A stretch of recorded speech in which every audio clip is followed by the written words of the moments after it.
Hello दोस्तों, राम राम। मेरे YouTube channel में आपका एक बार फिर से स्वागत है। दोस्तों, हम बात करेंगे आज प्रभु श्री राम के विषय में। आज बहुत ही पावन दिन है, जो कि आज अवध में प्रभु श्री राम आने वाले हैं। उनका आज प्राण प्रतिष्ठा होने वाला है माननीय श्री नरेंद्र मोदी जी के कर कमलों द्वारा। तो दोस्तों, हम देखते हैं कि 1528 से 2024 तक राम मंदिर पे विवाद चला। दोस्तों, आप जानते ही हैं कि 711 ईस्वी में हमारे देश में अंतिम ब्राह्मण शासक दाहिर पर मोहम्मद कासिम ने आक्रमण किया, जो कि हमारे देश पे प्रथम अरब आक्रमण था। उसके बाद हमारे देश पे बार बार आक्रमण हुए, अरब आक्रमण, तुर्क आक्रमण, इस प्रकार धीरे धीरे अनेकों आक्रमण हुए। और इब्राहिम लोदी के ऊपर बाबर ने भी आक्रमण किया, जो कि मुग़ल शासक बाबर था। वो इब्राहिम लोदी पर आक्रमण किया, जो कि दिल्ली सल्तनत का अंतिम राजवंश लोदी वंश का शासक इब्राहिम लोदी था। पानीपत के मैदान में 1526 ईस्वी में उसे परास्त कर दिया और 1528 ईस्वी में उसका सूबेदार मीर बाकी, दोस्तों, उस समय मुग़लों ने हमारे देश में आया और हमारे हिंदू मंदिरों को तोड़े और मस्जिद का निर्माण किए।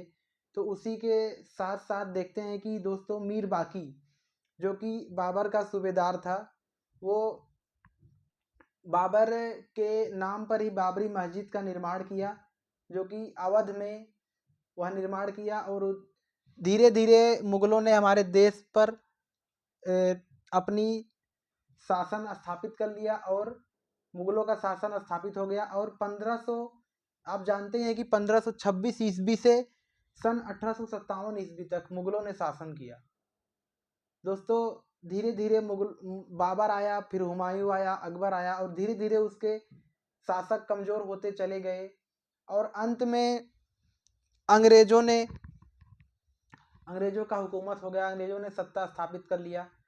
और अंग्रेज़ भी सन 57 ईस्वी से, आप जानते ही हैं कि 1947 में हमारा देश आज़ाद हुआ, जो कि 57 से 47 तक अंग्रेज भी शासन किए।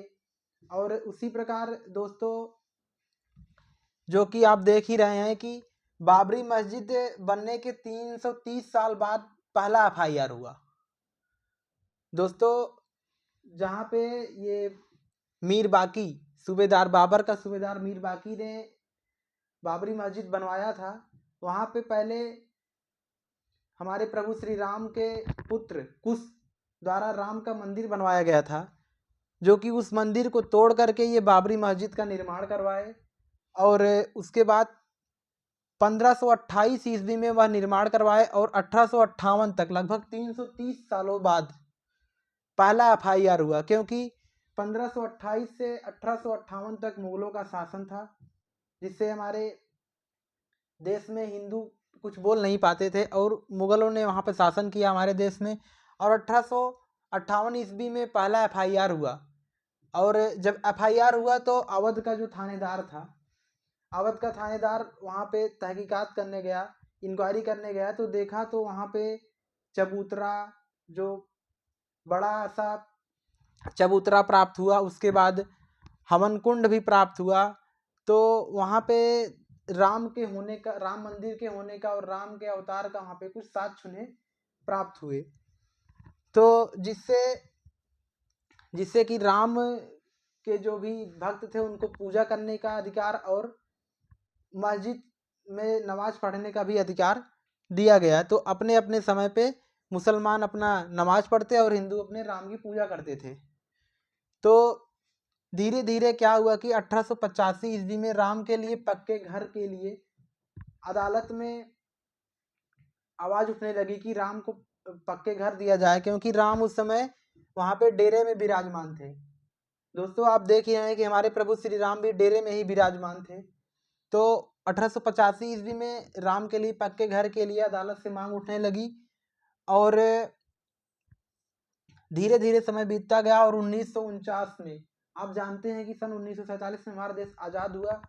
और उधर हमारा देश आज़ाद हो रहा था और उधर राम के लिए भी लड़ाइयाँ चल रही थी। और 1949 में वहाँ पे मूर्ति होने के साक्ष्य भी प्राप्त हुए और 1950 में आज़ादी के बाद पहला मुकदमा दर्ज हुआ। दोस्तों आप देख ही रहे हैं कि 1885-58 से ही वहाँ पे पूजा अर्चना के लिए खोल दिया गया था, लेकिन 1950 आते आते वहाँ पे पूजा अर्चना के लिए दिक्कत होने लगी, तो जिससे बाधाएं उत्पन्न होने लगी, तो आज़ादी के बाद पहला मुकदमा दर्ज हुआ। आप देख ही रहे हैं पूजा अर्चना में बाधा उत्पन्न होने लगी, तो जिससे अदालत में पहला मुकदमा दर्ज हुआ और वहाँ पे ताला लगा दिया गया, जिससे 1959 में निर्मोही अखाड़े ने पूजा अर्चना के लिए अनुमति मांगी। निर्मोही अखाड़े ने भी पूजा अर्चना के लिए अनुमति मांगी, तो 1982 ईस्वी में हिंदू धर्म स्थलों की मुक्ति का भी अभियान शुरू हुआ। दोस्तों आप देख ही रहे हैं कि 1959 में निर्मोही अखाड़े ने पूजा अर्चना की अनुमति मांगी और 1982 में हिंदू धर्म स्थलों की मुक्ति के अखाड़े का भी अभियान शुरू हुआ और 1986 में परिसर का ताला खुला। तो दोस्तों 1986 में परिसर का ताला खोला गया और 1989 ईस्वी में राम जन्मभूमि पर मंदिर का शिलान्यास हुआ। 1989 ईस्वी में राम जन्मभूमि पर मंदिर का शिलान्यास हुआ और 1990 में आडवाणी ने रथ यात्रा शुरू की। और जब ये रथ यात्रा शुरू की तो इससे क्या हुआ कि हिंदू धर्म स्थलों की मुक्ति का अभियान और भी तेज धार पकड़ लिया, और जिससे आडवाणी ने यहाँ रथ यात्रा भी शुरू की 1990 में। तो इससे क्या हुआ कि 1992 आते आते विवादित ढांचे को गिरा दिया गया। उस समय हमारे यहाँ यूपी में कल्याण सिंह की सरकार थी। कल्याण सिंह की सरकार को भी बर्खास्त कर दिया गया और जो कि विवादित ढांचे को गिराने के कारण उनके ऊपर आरोप लगाया गया, इससे उनकी सरकार को भी बर्खास्त कर दिया गया। और इस समय हमारे देश में अनेक दंगे छिड़े और कत्लेआम हुए और 1993 ईस्वी में दर्शन पूजन के लिए खोल दिया गया और 2002 में मालिकाना हक के लिए हाई कोर्ट में सुनवाई उठने लगी। तो 2002 में मालिकाना हक के हाई कोर्ट में सुनवाई उठने लगी और जिससे सुनवाई उठी और 2010 में इसका फैसला हुआ। इलाहाबाद हाई कोर्ट ने फैसला किया कि इस जमीन को 3 भाग में बांट दिया जाए। दोस्तों आप देख ही रहे हैं राम जन्मभूमि को 3 भाग में बांटने के लिए इलाहाबाद ने फैसला सुनाया। तो क्या हुआ कि वो कही कि एक भाग निर्मोही अखाड़ा को दे दिया जाए और दूसरा भाग श्री राम लला जहाँ विराजमान थे उसको दे दिया जाए वहाँ मूर्ति स्थापित करने के लिए, और तीसरा सुन्नी को दे दिया जाए। तो जिसे इस फैसले को नामंजूरी करके हम 2017 में सर्वोच्च न्यायालय में फिर से मुकदमा दायर किया गया और आप देख ही रहे हैं कि रामलला का फैसला सर्वोच्च न्यायालय तक पहुंच गया और 2019 ईस्वी में 2 नवंबर 2019 सर्वोच्च न्यायालय श्री राम जन्मभूमि माना गया। 2017 से 2019 तक वहाँ पे तहकीकात किया गया, वहाँ पे साक्ष्य प्राप्त किए गए। तो मिले साक्ष्यों के अनुसार ये ज्ञात होता है कि वहाँ पे श्री राम का जन्म हुआ था और श्री राम जन्मभूमि वहाँ पे है। तो इससे मिले राम की मूर्तियों से प्राप्त हुआ। तो 2019 में 9 नवंबर 2019 को सर्वोच्च न्यायालय ने सुनवाई किया कि यह भूमि जो है राम जन्मभूमि के लिए दे दी जाए, तो राम मंदिर बनाने के लिए वहाँ पे दे दिए जाए।